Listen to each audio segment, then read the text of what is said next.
Hi, I'm Femi OK and you're in the stream. Today, forced to travel hundreds of kilometers for an abortion. That's the reality for many in the United States as new state regulations close clinic doors. Proponents say it's to protect women's health. Critics argue it's an attempt to end abortion rights.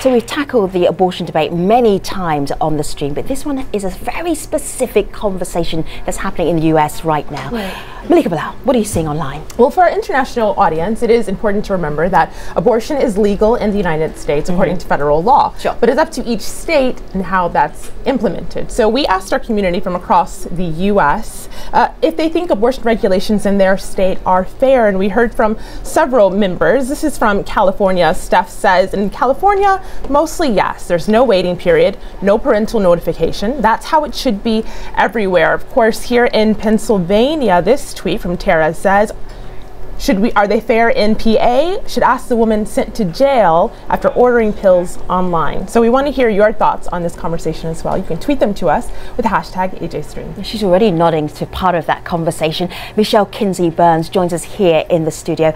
Michelle has served as a volunteer coordinator or patient escort at abortion clinics in 8 states. She's also a pro-abortion rights advocate. Michelle, we will hear more from you in just a moment, so sit tight.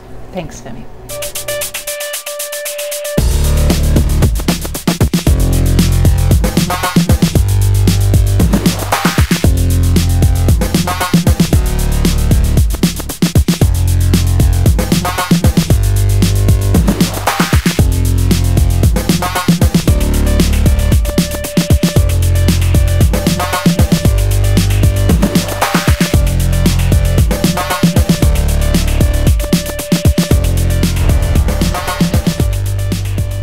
Should a fetus have legal representation when a girl under the age of 18 wants to get an abortion? Well, the US state of Alabama says yes. It recently passed a law allowing a judge to appoint a lawyer on behalf of the unborn fetus. This is only one example of the type of legislation sweeping southern states as anti-abortion rights advocates push laws favorable to their cause. A second battlefront for them is the targeting regulations of abortion providers, or TRAP.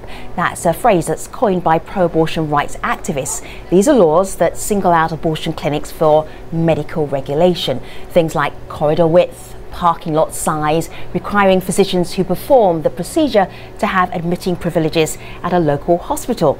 So far in 2014, more than 250 anti-abortion bills have been introduced. So to help us talk about this, joining us via Skype from Montgomery, Alabama, Julian McPhillips. He's an attorney and local anti-abortion rights leader, and he has legally represented fetuses. In Richmond, Virginia, Shelley Abrams is the executive director at the Capital Women's Health Clinic. She also oversees operations at the last remaining abortion clinic in Mississippi. And in Jackson, Mississippi, TERRI Herring is the president of Pro-Life America Network. So it's good to have you all here in the stream. Julian, so the state of Alabama now says that a judge can appoint an attorney to represent a fetus. This is something that you've been doing for some time now. How do you actually put a case together on behalf of an unborn child? Well, it was my case in 1998 that actually established the right to appoint a guardian ad litem for an unborn child. So the law that was recently passed was really unnecessary from that standpoint. And there have been a number of guardian ad litems, including myself, appointed. Now, I'm a civil rights attorney from way back, considered liberal by many. Martin Luther King, Dr. Shuttlesworth, Andrew Young, and others have supported me in different things. And yet I consider civil rights the greatest right of all is life itself. And under Rule 17C of the Alabama Rules of Civil Procedure, and it exists in most other states. Julian, just let me slow down a little bit because I don't have any legal training here, Sure. so help me keep up with you. All right, let's get to a young girl. She wants to have an abortion. The judge says, Julian, I would like you to represent the fetus. How do you put that case together, Julian?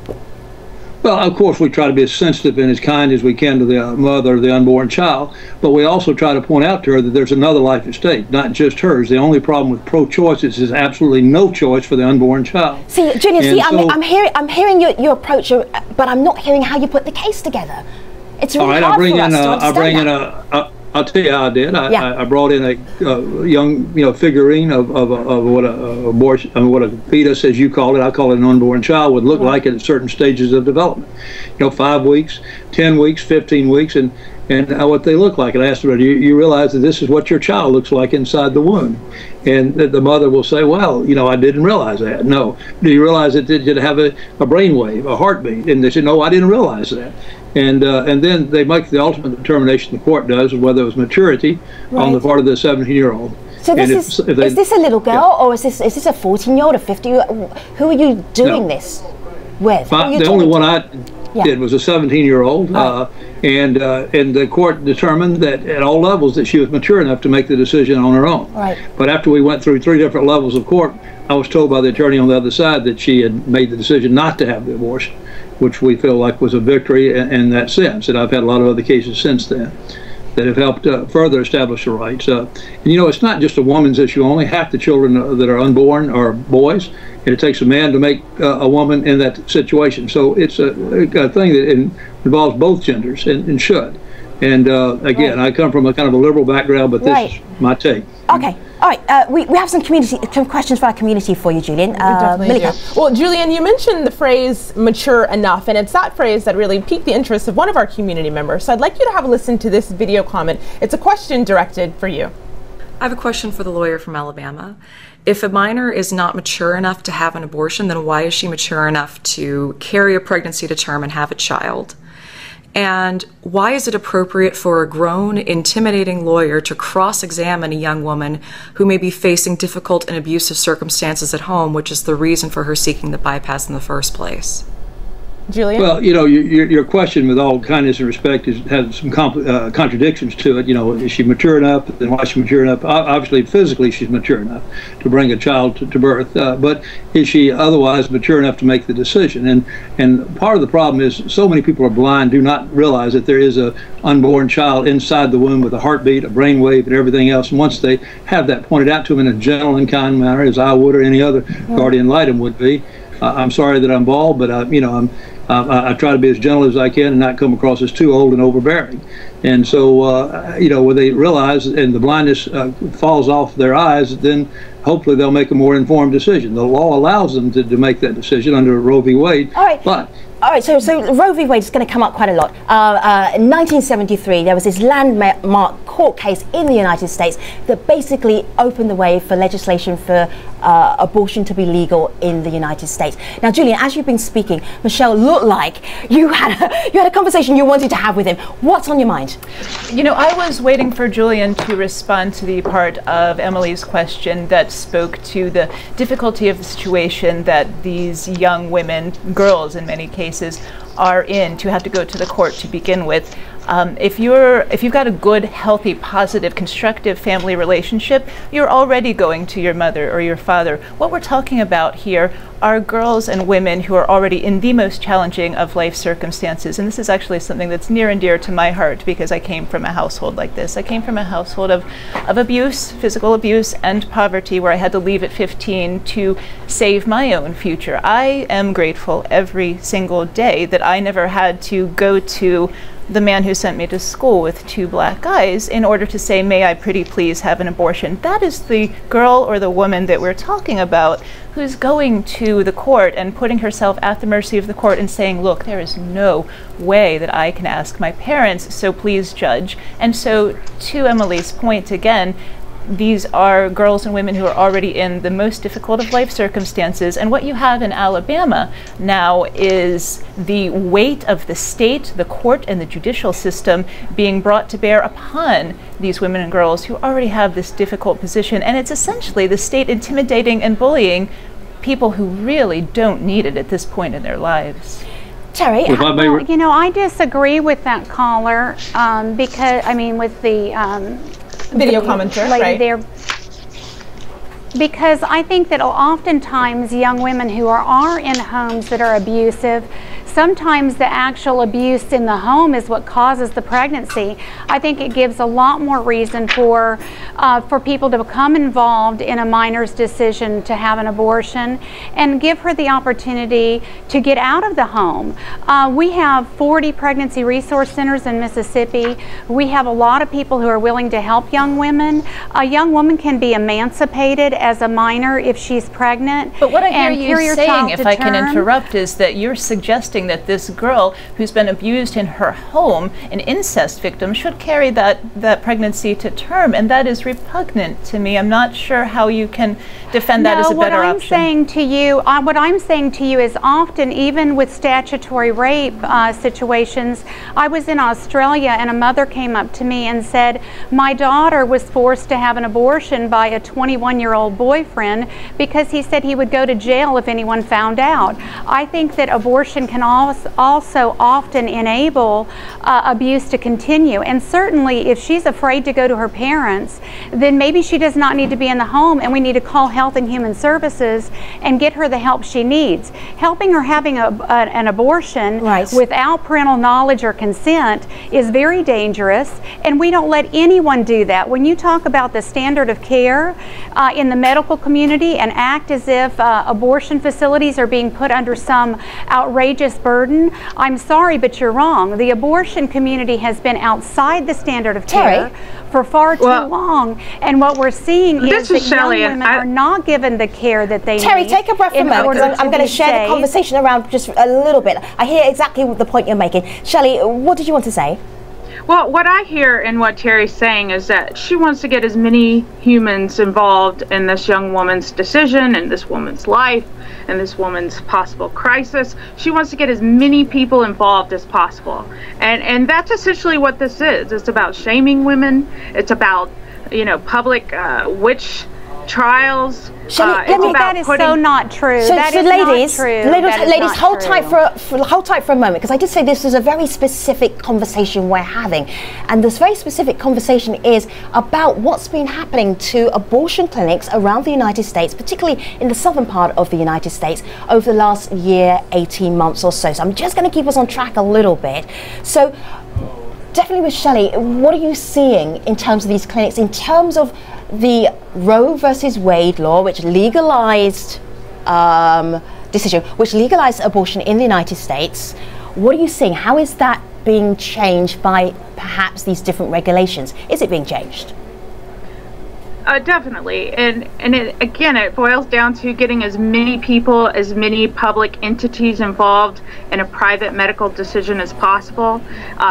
You pass laws that bring in all kinds of regulatory agencies that don't even regulate much more dangerous medical procedures. Give us an example, because there's some very specific, very small examples that have actually led to the closing down of clinics. So take us through why clinics would be closing down.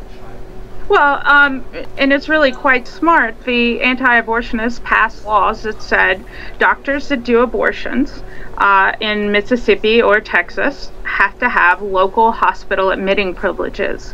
And even though in our country, if a patient shows up in crisis to an ER, she is required to be accepted. No matter who her doctor may or may not be, or if she even has a doctor, they've passed a law that states that any doctor that does abortion has to have admitting privileges. Now, most of you probably don't realize this, but if you are a doctor that performs abortions, you've probably had your house picketed, your life threatened, your children's schools picketed, and most hospitals don't want that kind of person around their hospital. Well, let me tell you something else about when you go to the hospital and ask for admitting privileges, they're going to say, we don't want those people that stand in front of your house standing in front of our hospital, so no. So they make it an impossibility. That's not true. Let me tell you about admitting privileges. We own an urgent care center, and our doctors have admitting privileges at multiple hospitals. This is for minor procedures. Everyone in the medical community knows that the standard of care is admitting privileges, and if you're performing 2,000 abortions per year, then you should have admitting privileges. The reason you're making up your own statistics, and this is incorrect. Let me say this. The reason reason why they cannot get admitting privileges, which is basically the hospital vetting this abortion doctor, is because they leave town after performing an abortion. They do not continue the care that they should be providing. Really? Because some of the hospitals stated that they wouldn't give admitting privileges because they were no, Catholic they do not hospital, have. They do not have malpractice insurance. What we're seeing is there is no malpractice insurance for abortion providers. So the reasons that the hospitals do not allow abortion doctors is in part because they do not meet the standard of care. They don't take care of their patients. Terry? They send them to the emergency room. Terry, take a pause for a moment. Let's bring in some of the community. Well, Femi, it's interesting. There's someone online who agrees with what Terry is saying. Life News tweeted us, these clinics are being shut down mostly because they can't meet basic health standards. But Michelle, on the other hand, we have a tweet from someone else who says that's not true. These regulations are not about patient safety or outcomes. They're designed to push care out of reach. Absolutely. Period. Absolutely. What we are seeing with the TRAP regulations that Femi mentioned, the targeted regulation of abortion providers, it's just that. It is singling out abortion providers apart from providers of other outpatient procedures, other similar procedures, and targeting only those. It's absolutely true. You see legislation that is written, it's model legislation, largely oftentimes from a group called Americans United for Life, and it's a blueprint for here is how you target specifically abortion providers. And so they pass a law that says an abortion provider has to have a hallway that's X number of feet wide. The closets have to be such a temperature, and that is completely apart from any quality care issue that is relevant in this conversation at all. So let me show you something. So Terry, here you say it's not true. Let me show you something. There was new regulations passed in Texas last October. Now, before those regulations went through, there were upwards of 40 clinics, abortion clinics in Texas, and then by the time they went through, so October the 13th of last year, and then going into November, fewer and fewer. There were just above 20 this time last year, and this September there are eight abortion clinics left in the whole state of Texas. Is the real idea to try and close the abortion clinics down completely? Terry, if you were being very candid, would you rather see no abortion clinics? I would say that this many years after Roe versus Wade, that we are just now requiring abortion facilities to meet the standard of care that the rest of the medical community holds is atrocious. We are looking at women who are going into facilities where they can be injured. We had a woman in Mississippi sue her abortion provider.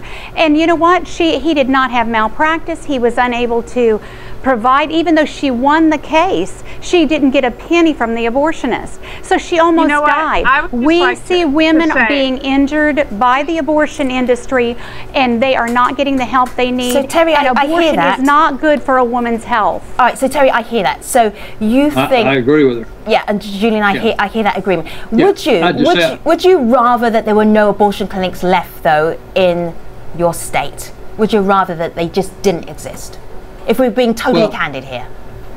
Well, being totally candid, I probably would rather not see any abortion clinics because I just know there is a real life at stake. However, you know, there are medical facilities available for, for miscarriages that are coming on, and there'll always be them around. But I think people need to realize what is at stake, and that is a great life with heart pumping. And our own son was saved from abortion when he was 5 months. His biological mom was 5 months pregnant, and what a joy he's been to us. And I've known of many others where that has happened. And so I just have to agree with Terry. What she's saying, and you know, it's not just the southern states, the Midwestern states, a lot of other states that have put in safeguards now to keep women from being maimed, not just mentally and emotionally, but physically, being maimed for life. You know, I have to break in there. The Centers for Disease Control is about as impartial a scientific body as you're going to find in this nation of ours. And the Centers of Disease Control has figures on the safety of abortion versus the safety of carrying a pregnancy to term. You've got a death rate per 100,000 legal abortions in this country, a death rate of 0.64 of 100,000 related to legal abortion. However, if you look at all pregnancy-related deaths per 100,000 live births, what you end up with is a figure that's, I want to say it's in the range of 15 deaths per 100,000. So if you can do that math, and if you can't, I'll do it for you. Abortion is tremendously safe when it's safe, when it's early, when it's legal.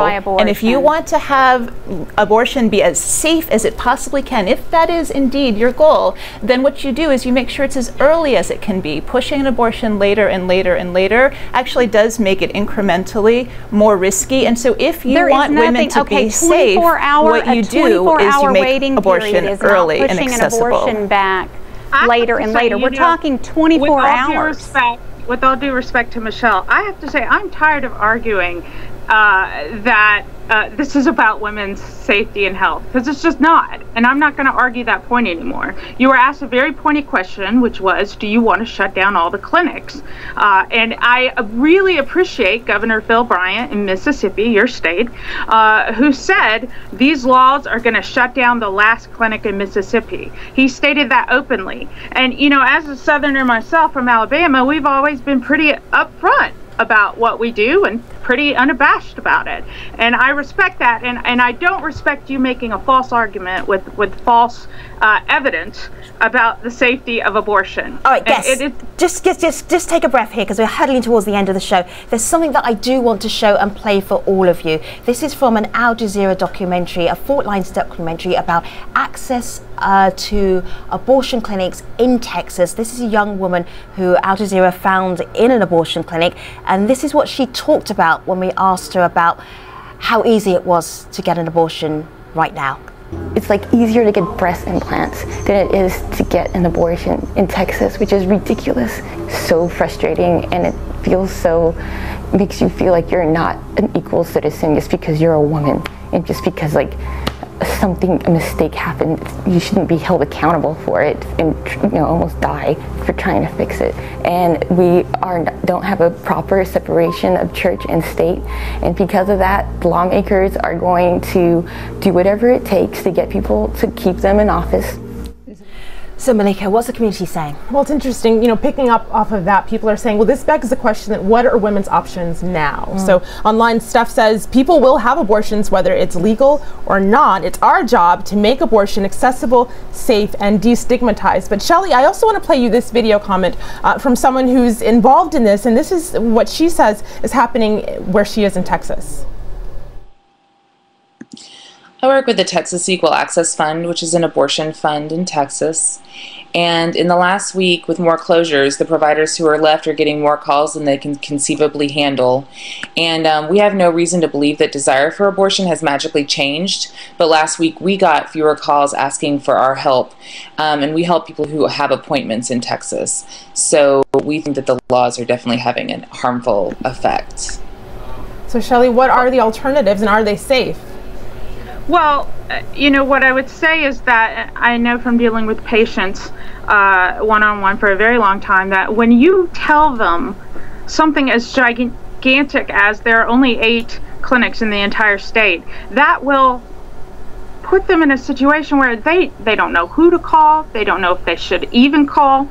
So I'm not surprised that even though the need has stayed the same, that women are just so intimidated by what's happening that they haven't reached out. And if you go back to that same woman 9 months later, if we had a 9-month waiting period before you could obtain an abortion, you wouldn't have women with the regrets that we see. No, we see women getting counseling on a regular basis.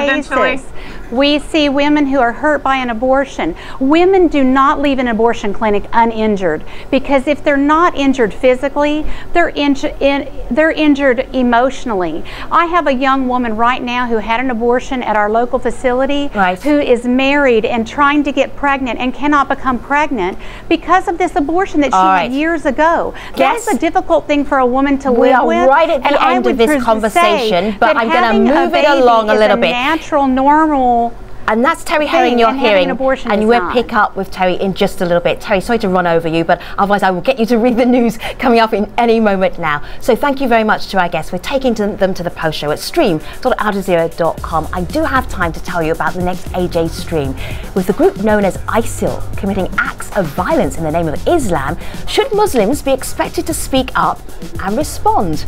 We'll pose that question to an all-Muslim lineup on the next AJ stream. Until then, we'll see you online, stream.aljazeera.com. Thanks for watching.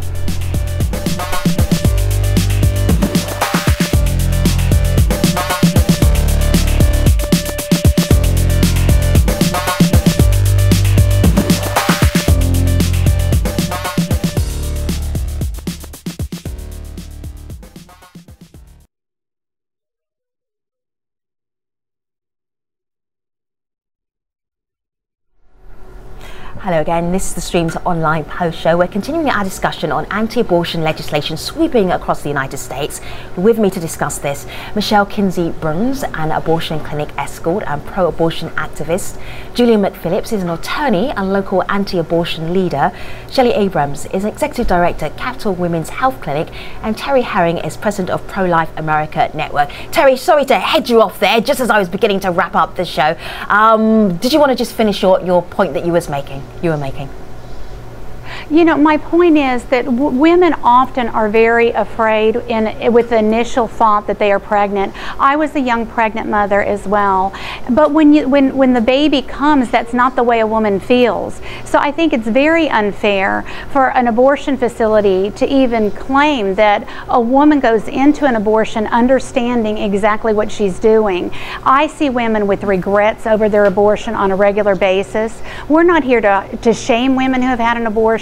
We're here to help women who've had an abortion, and we are seeing numbers of women who have been injured by abortion, and like I said earlier, many women don't know until they're unable to conceive the children later in life that they have even been injured by their abortionist. So Terri, this is a very specific conversation. But Terri, because we're recapping what you already said, and you said it so well the first time.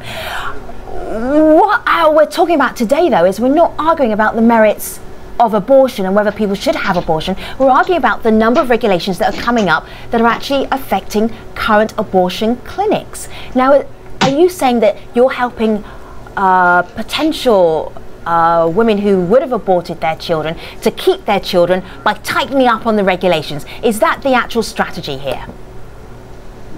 You know, I'd like to jump in at some point. Sure, Julian, I hear you. I think that we have to allow the standard of care to be implemented across the board. And what's really interesting is to hear people talk about how unfair this is to abortion facilities. As I stated earlier, we own a facility that is an urgent care center, right, and the doctors there have admitting privileges. Right. I dare you to find doctors that don't have admitting privileges. The abortion industry breaks all the rules. They've been getting away with it for years, and now that they can't meet the standard of care because facilities are being required to meet the same standards as everyone else. The hallways are required by every ambulatory surgical facility in Mississippi. Right. This is not something that has been targeted just to abortion facilities. But we shouldn't and we are very concerned about women being injured. It's absurd. Everything about you is disingenuous, by the way, but go ahead. I'm going to jump in here because our community is actually picking up on what's being said. Terri, a couple of people are taking issue with some of the things you've said. One of them, Avital, says, now there's misinformation that abortion causes you not to be able to conceive again. No, you can see the amount of O's that she puts in there. But I want to shift this just a little bit. Julian, we got a tweet here from someone, because I know you want to get in. Julian, Abortion Funds Online says the fact is that the costs and these regulations come down hardest on low-income women who are then priced out of their human rights. Those are strong words there. What do you think, Julian? Well, I think abortion clinics are available to most everybody, and you know, the silent no more campaign. What is available, though? What is available? Well, abortion services are available to, although in my case, my own son's mother went to a clinic at 3 months, did not have enough money to pay for it. At 5 months, she came back, did have. But there was intervention, and she ended up, though married, and had a little 9-month-old girl at the time, decided that she wanted to have her child given up for adoption. There are maybe 10 million couples in this country who would love to adopt. Yes. And it's a win-win. You can save the life of the child, you can save the life of, you can provide children to couples that cannot have them for one reason or another, and you can take away the conscience. Who didn't want to be pregnant to begin with. But the Silent No More campaign will tell you there are thousands of women out there who have been maimed by, emotionally or physically by having had abortions. I mean, you talk to women. The woman leading the Anglicans for Life, Georgette Forney, Silent No More campaign, had an abortion herself, about killed her physically and emotionally, and she just vowed to do everything she could. Norma Ray, in the Roe v. Wade case, Norma McCorvey, changed completely and became a very big pro-life activist. It's women that are leading the battle to save unborn children, and it's not just a fetus. It's a real life child. And we need, and if the government's heavy against this, well then the government's heavy against murders too. The government's heavy against children being killed once outside the womb. And in fact, in most states, if you shoot somebody that kill a baby inside the womb, the beauty of what we don't allow someone. Terry, hold on. All right, guests, hold tight. Let me just put a pause on everybody because I want to hear everybody. I would like to hear Shelley. Terry, hold tight. Julian, you made some good points. Shelley, what did you want to say? Well, what I would like to say is that the beauty of these so-called testimonials that they're bringing up is that abortion has been so stigmatized and so shamed that you can make up any story you want about some woman who may or may not regret an abortion, because people are not allowed to speak freely about having abortions in this country. So these people are making up stories left and right, and there's no way, why would we make up stories? Why would we make up stories? You want to end abortion? You want to create a 9-month period? Honey, I'm sorry to tell you, but I probably know more women that have had abortions than anyone, and they come to me and they tell me about their abortions because they need comfort. And there's a group called Silent No More that it helps women. Shelley, hold tight for a minute because I do want to hear what you say. Terry, finish up quickly and then I can go back to Shelley. Women who have been injured by abortion can go to surrenderingthesecret.com, surrenderingthesecret.com, and this is a group that actually helps women who have had an abortion work through the pain of their abortion. Abortion lasts a lifetime. The life of the child ends, but a mother is never the same. And we want to see women be whole. We want to see them be healthy, and there is nothing healthy about abortion. All right. Well, if you're using women as incubators, you do want them to be healthy. Let's face it. So this is interesting. Michelle, that is so silly. There are 1 million people waiting to adopt babies, and bring your babies to me, because I can find a home for every single newborn child that is born in this country. Any color, any socioeconomic status, you bring your babies to me.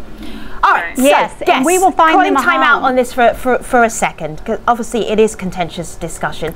Here, I'm interested to actually get your perspective from everybody. There's obviously a momentum here going on in terms of regulations that are definitely impacting abortion clinics in the United States, particularly in some states here. Are you seeing this? Are we moving backwards or moving forwards, Julian? Just very briefly. No, I think we're moving forwards because we're realizing that there is great life, and we don't go killing babies once they come outside the womb, and so why should we kill them while they're inside the womb? It's killing a human life. It's all there is to it, and you need to have conscience about it, and women who have conscience, and most women do, suffer the consequences after the abortion. Some don't. Some maybe are hardened, but most of them do, and there are millions of couples out there that would love to adopt, and it's a win-win that way. It was a one for us. We had an awesome son, 24 years old now. All right. Shelley, where well, are we? You know, Julian just brought up an important point. He's an attorney. Mississippi has a fetal homicide law that basically says if anyone injures a woman and it results in the death of her unborn child, then that person will be guilty of homicide. It also is required to have an exception that the only person who can take the life of an unborn child is a doctor who is authorized by a woman to do so. So we have a double standard. Do we want fetal fetal homicide laws that protect Lacey Peterson or others who have lost their lives and their children's lives? Is that a double murder? Everybody would say yes, I'm it's calling a double time murder. on this now because we're getting a little broad and it's a very specific conversation. I asked you something very simple, which is that the regulations on abortion clinics in the United States seems to be more over the last year. Are we going forward? Are we going backwards? Now, I've heard from Julian, I've heard from Terry. Julian and Terry, just sit tight for a moment. Shelley. Well, what I would like to say is that we are drastically going backwards, and I have resigned myself to this, even though I fight it every day. But I do know that sometimes things have to get much, much worse before they can get better. And that is the state of abortion rights in the U.S. today. Things will get much worse. And I think as soon as middle-class white women are affected by these regulations, as soon as the women like Terry who don't have enough money, who do have enough money to get out and get their abortions if they need one, if white women like her start dying from illegal abortions, then maybe things will change. But right now, things are going to get much worse before they get better. Michelle, finally. We're absolutely moving backwards. We're moving to a place where we have two advocates on this screen explaining that it's natural and right and proper for women to have children. I never wanted them. I hear people want to adopt. It's not my problem. I am not a breeder at a puppy mill. And Shelley's absolutely right when she says that these restrictions, these laws are not about making it safer. Safety is not even the question. I've been to many hearings, local and statewide, on these trap regulations, and I've never ever once heard somebody stand up in public testimony and say, I'm for abortion rights, I want Roe to remain the law of the land, but I just think it needs to be safer. That person doesn't exist. It is all simply a red herring to end abortion, to end the human right of abortion for pregnant people in this country. Malika, what's the community saying? As contentious as this debate on television screens were, I will say the majority of tweets looked like this. This is from Haja, who tweeted in just a couple minutes ago, no woman would enjoy undergoing an abortion, but choices have to be made and be respected despite their difficulty. Michelle, Shelley, Julian, Terry, I really want to thank you for giving your time and spending it on AJ Stream and actually unpacking this very contentious debate. I really appreciate your time. Thank you very much indeed. So, Thank you. You're very welcome. Moving on. What we'll be doing on the next AJ Stream? Well, with the group known as ISIL committing acts of violence in the name of Islam, should Muslims be expected to speak up and respond? We'll pose that question to an all-Muslim lineup on the next AJ Stream. Until then, thanks for watching.